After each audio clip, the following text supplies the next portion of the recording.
I would say that being a co-founder is one of the loneliest jobs on this planet. You True. can't speak to your investors, you can't speak to your directors, you can't speak to your employees.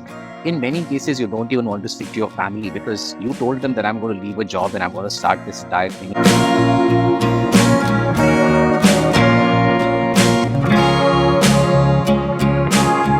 Hello and welcome to a brand new episode of Fintech Ki Baat Dil Se. Today we have with us Mr. Puneet Gupta, founder and CEO of Kaleidofin. Hey Puneet, thank you so much for joining us today. It's a pleasure having you here. Hi, Shreyas. It's a pleasure to be here today. Thank you for having me. Great. It's really great to have you here, right? We have been really hearing a lot about Kaleidofin. Anyone who's kind of taken interest in the digital lending space and fintech space, specifically when you look at the financial inclusion segment, I think Kaleidofin's name always comes up, and it's good to finally have you here and pick your brains around that segment. Having said that, I'll just give you guys a brief background of Mr. Puneet. Puneet has been running Kaleidofin for almost 6.5 years now, and before that he was CFO of Dvara Group. So over to you, Puneet. Would love to hear a quick background of yourself, and then a bit more about your journey. Thank you so much, Shreyas, for the opportunity. It's a pleasure speaking to you today. So I began my journey with ICICI Bank way back in 2001. Started with setting up the microfinance team there. Worked as a part of the structure which took the portfolio at ICICI Bank to around 5,000 crores in those days. And mind you, at that time, the industry was very, very tight. Most of the entities that you see as large listed companies today, at that time, were societies and trusts. So started my career really there, but over a period of time, started to get a little bit bothered about the fact that customers only had access to credit. And while joint liability group loans were fantastic, the big concern that I started to develop was that they were completely inflexible. People had to come as groups of 5 people to borrow. And I would never. You would want to be given loans in your own personal right and merit. So that was one thing that started to bother me quite a bit. And then an important moment came after the Khan Committee report recommended the coming of banking correspondents into India. I decided to move on from ICICI Bank to co-found the IFMR group with a few of my friends. And there basically was the first time when I started to kind of get into a little bit of that entrepreneurial side of stuff. Started to see how to build businesses, and learned a lot in those 10 years that I was there. And I think another important moment in my life came after the Jam Trinity took shape. The moment we started to see all of the work that had happened on account of Jan Dhan accounts, Aadhaar, as well as increased mobile phone outreach. The one thing that started to kind of hit me and my co-founder at Kaleidofin, Sucharita, was that as more and more technology comes into play, we will have a lot more people who now get excluded because of they not having comfort with technology. Right. And that got us to start to think about Kaleidofin. That actually made us move away from IFMR group. It was a very hard decision. We had found that business as well, and we really liked happening there. But the kind of power of using technology and mobile phones to be able to build businesses was just very huge. And the impact it could have on the inclusive finance sector drove us to taking the decision to move on and set up Connect.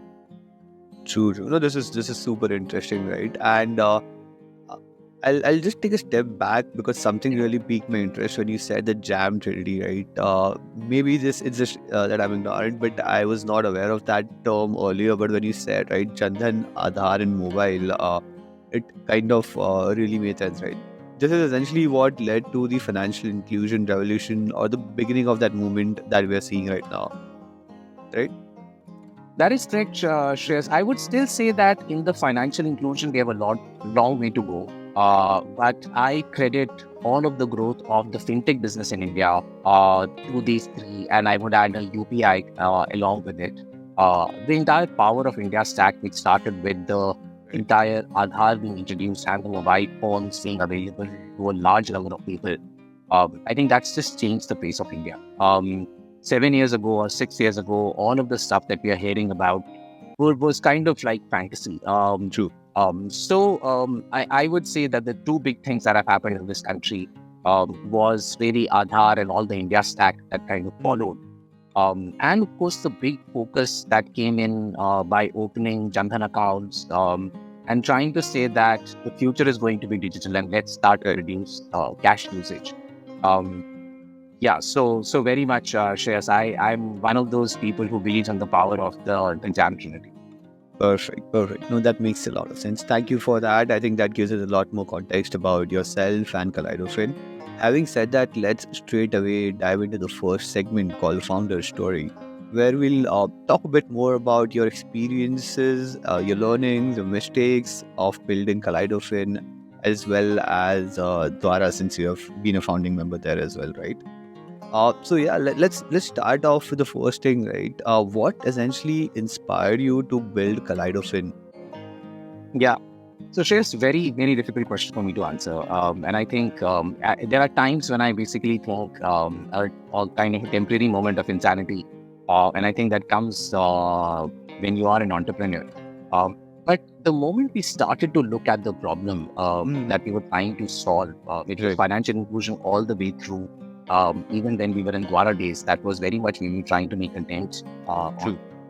We started to realize that the entire structure that we had created in Dwara was completely kind of rooted to the needs of the customer.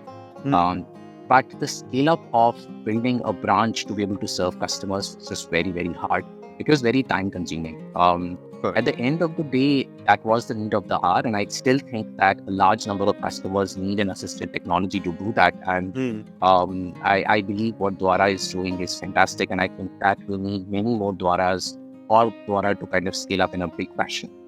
Indeed. But what also started to kind of create in our minds was this entire thing to say that if we can harness the power of the smartphone, if we can start to build it in a manner that every individual, whether they are new to smartphones or not, whether they know English or not, whether they are new literate or whether they understand how to kind of type down large sentences, irrespective of who you are, if we can start to build technologies that allow you to then engage with financial services, it will be a big win.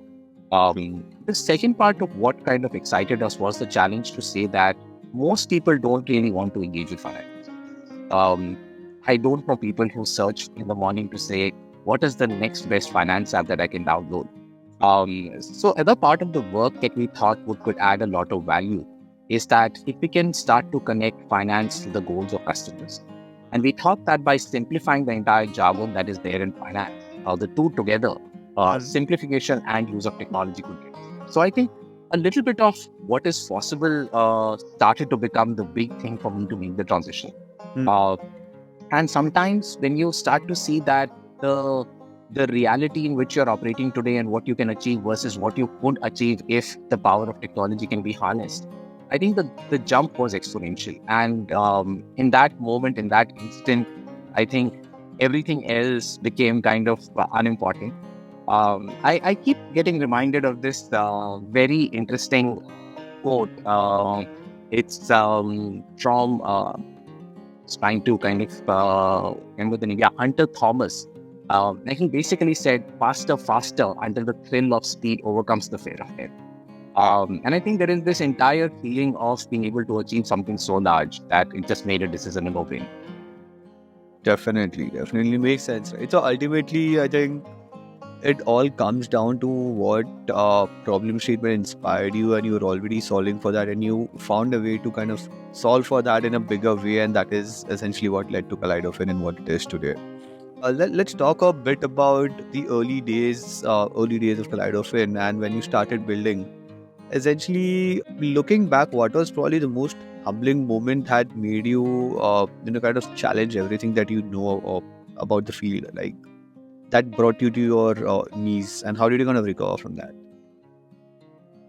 Okay, so I would basically place two things here, Shreyas. I think one is an interaction with the customer, which kind of was big for me. So we were trying to understand customers and how do customers use finance.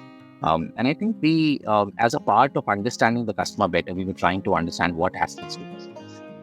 And I ended up reaching a household in rural Bihar, Hmm. where I saw a lady who had a LPG gas connection. And she wasn't using it. She got it under the Ujjwala scheme. Hmm. And that kind of started to kind of make me feel what is happening here. This is clearly good for the customer. And then when I spoke to her in detail, she basically told me a few things. One, all the utensils that she had was for cooking on the chulha.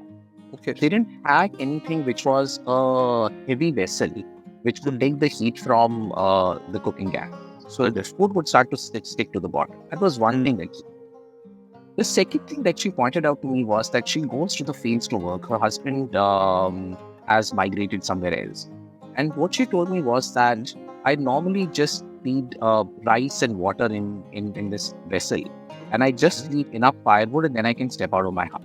Right. The firewood dies down and my rice is cooked by the time I come. With gas, I need to watch over it because the gas doesn't switch off on its own. Yeah. I think in this, what story basically brought to me was the fact that people have learned to live their life without an LPG. It will take some effort for them to switch over to LPG. There is some switching costs. There is some change of habits. There is some investment that people need to make in other utensils. And as I was having a conversation with her financial lives, I equally realized that she has learned her life to learn how to live her life without getting access to formal sources of finance. She has her own sources of money. She has her own self-insurance that she's built around through social structures. And for us to come in and just say that we'll offer you A, B, and C is not going to kind of immediately cut it.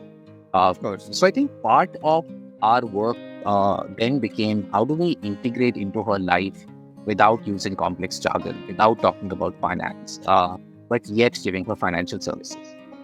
So I think that was one kind of a moment in my life after starting Kaleidofin, which was important. I think the second thing that was extremely humbling, which actually brought us practically down to our knees, was at some point of time the Supreme Court judgment on us. I said that we built on the basis of the power of the jam community. And here we were, we got our first equity raise. We used all our seed funding in building technology, which was based completely on us. And on that judgment, every single rupee that we had raised had already gone into building a technology which was now complete. We had to now go back to starting to think about how do we build from scratch? How do we build an environment where we can actually kind of get customers onboarded without our friction was just phenomenal. But the fact was we also. And that once again got us to start to think about how do we build our business. Right. Yeah. But so in the second situation, right? I mean, many founders would have been like completely demotivated or would have kind of hung their coats. I mean, how would you kind of deal with the situation wherein the entire thing that you have built up to date kind of has to be revamped and built from scratch again to kind of match with the newer requirements as such? So, Shez, I think anybody who's been in the industry for a long time realizes that regulation can always be. And at the end of the day, you have to kind of move around to make sure that finally you're serving the customer. I think what was hard was that a lot of cash burns. And, as you're a startup, you're basically trying to move from one phase to another, and you have just enough amount of equity to create that next proof of concept, next MVP, the first commercialization to raise the next check. So, having gone through the Milt's journey, how do you kind of manage all the stress, be it physical or mental? What was your mantra to kind of keep sane? Okay, hard one. You're absolutely right. I wouldn't say that it's kind of a walk in the park in any form or manner. So I think the initial days, you're just on a high, right? There is so much of an adrenaline rush that you're basically every single win, every single bit of technology that you build out, every single MVP, one API not crashing. I think everything gives you a high at that stage. So I think the initial period is just one of those period of romances where everything just kind of works. I think the reality hits you when the first romance period is over and when things start to get tough. And there comes a time when it just becomes really, really very tough. Uh, yes, I would owe a lot to my co-founder Sucharita in this particular case. I would say that being a co-founder is one of the loneliest jobs on this planet. You can't speak to your investors, you can't speak to your directors, you can't speak to your employees. In many cases, you don't even want to speak to your family because you told them that I'm going to leave a job and I'm going to start this entire thing. And now you don't want to tell them that, oh my God, I'm really struggling. True. You're basically all alone in that particular moment. And having a co-founder is what at least kept me sane. Me and Sucharita, we would pick up the phone many times a day. We would basically talk it all out. We would vent our frustrations. We would basically think through how to solve this. But at the end of the day, I think just the feeling that I'm not alone, I can speak to somebody, I can talk about work to somebody, I would say that that's super important to bring your sanity back. And the second thing, Shreyas, I would say is you have to have some way to switch off. I think if there's no way you can basically leave the work at some point of time of the day, I think it starts to take a toll in a big way. So that would be the second most important thing I would say. But I would always say having a co-founder is the biggest lesson that you can have. Makes sense, right? As we draw to the close of this segment, one last question for you before we open up with the Dhande Ki Baat segment and deep dive into the what Kaleidofin does. What are your top three don'ts for budding entrepreneurs that you would want to share based on your experiences? Don'ts is hard actually. I have do's. I always believe that people have a lot of mistakes to make. Let me start with one do definitely, Shreyas, which will be get a co-founder. Just get a co-founder, definitely.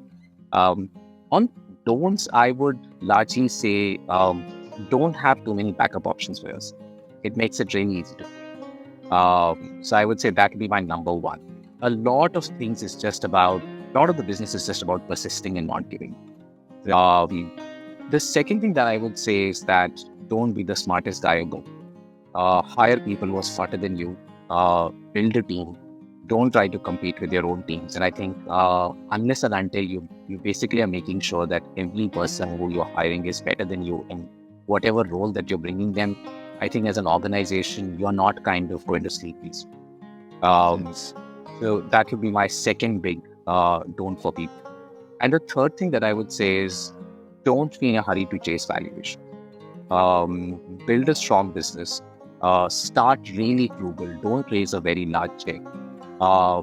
Basically, the fact that you're very, very frugal goes a long way in kind of helping you build a success. There is some discipline that comes from you working out of constraints.